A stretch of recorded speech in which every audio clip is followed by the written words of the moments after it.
आलं होतं आणि आपण नैसर्गिक मित्र आहोत, आपण सोबत गेलं पाहिजे अशी विनंती देखील केली होती. नाही, सगळ्याच नैसर्गिक मित्रांनी एकत्र राहिलं पाहिजे आणि आपण साधारण महाविकास आघाडीचे घटक पक्ष जेवढे आहेत त्याच्यात समाजवादी पक्ष आहे, शेका पक्ष आहे,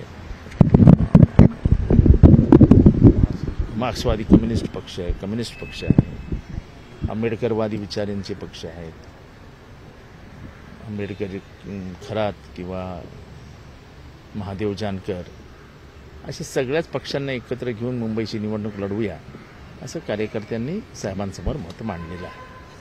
खरं तर मनसे नको अशा पद्धतीची एक काँग्रेसची भूमिका आहे. इकडं मतचोरीचा ज्यावेळेस मुद्दा आला त्यावेळेस तुम्ही सर्वजण एकत्र होतात. आता मात्र काही निवडणुकीमध्ये मनसे नको अशा पद्धतीची एक भूमिका मांडली जाते. यावर काय राष्ट्रवादी पक्षाची भूमिका कार्यकर्त्यांनी जी मांडली आहे ती की महाविकास आघाडी जी होती त्यांना घेऊन आणि साधारण आपली ताकद वाढवून आपण भाजपला कसं पराभूत करू शकतो याची रणनीती आखावी अशी साहेबांना त्यांनी सगळ्यांनी विनंती केली.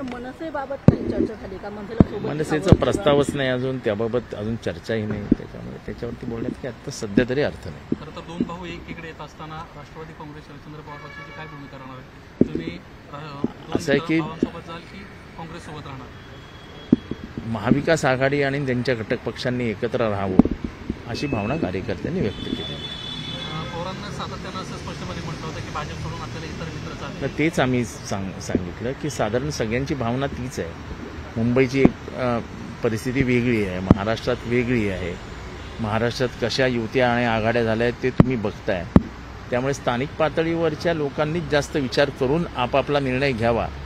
या निर्णयावर वरिष्ठ पातळीवरचे नेते आलेले आहेत. पुढचे निर्णय हे स्थानिक पातळीवरचे नेते घेतील.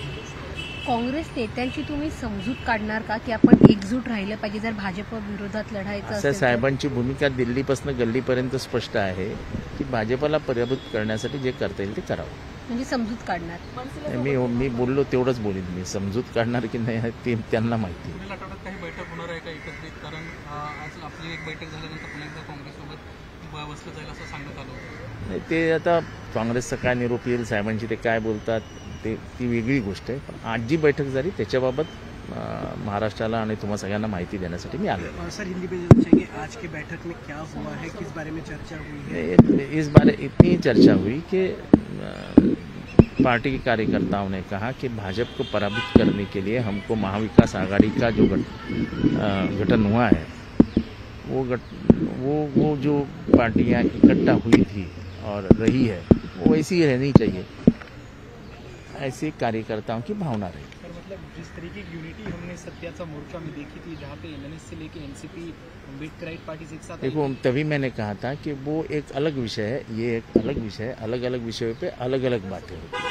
समाजवादी पक्ष हो या समाजवादी पक्ष हा आमचा घटक पक्ष आहे आणि समाजवादी पक्ष बरोबर राहावा ही आमची भावनाच आहे आणि तो आमच्याबरोबर महाविकास आघाडीचा घटक पक्षच आहे.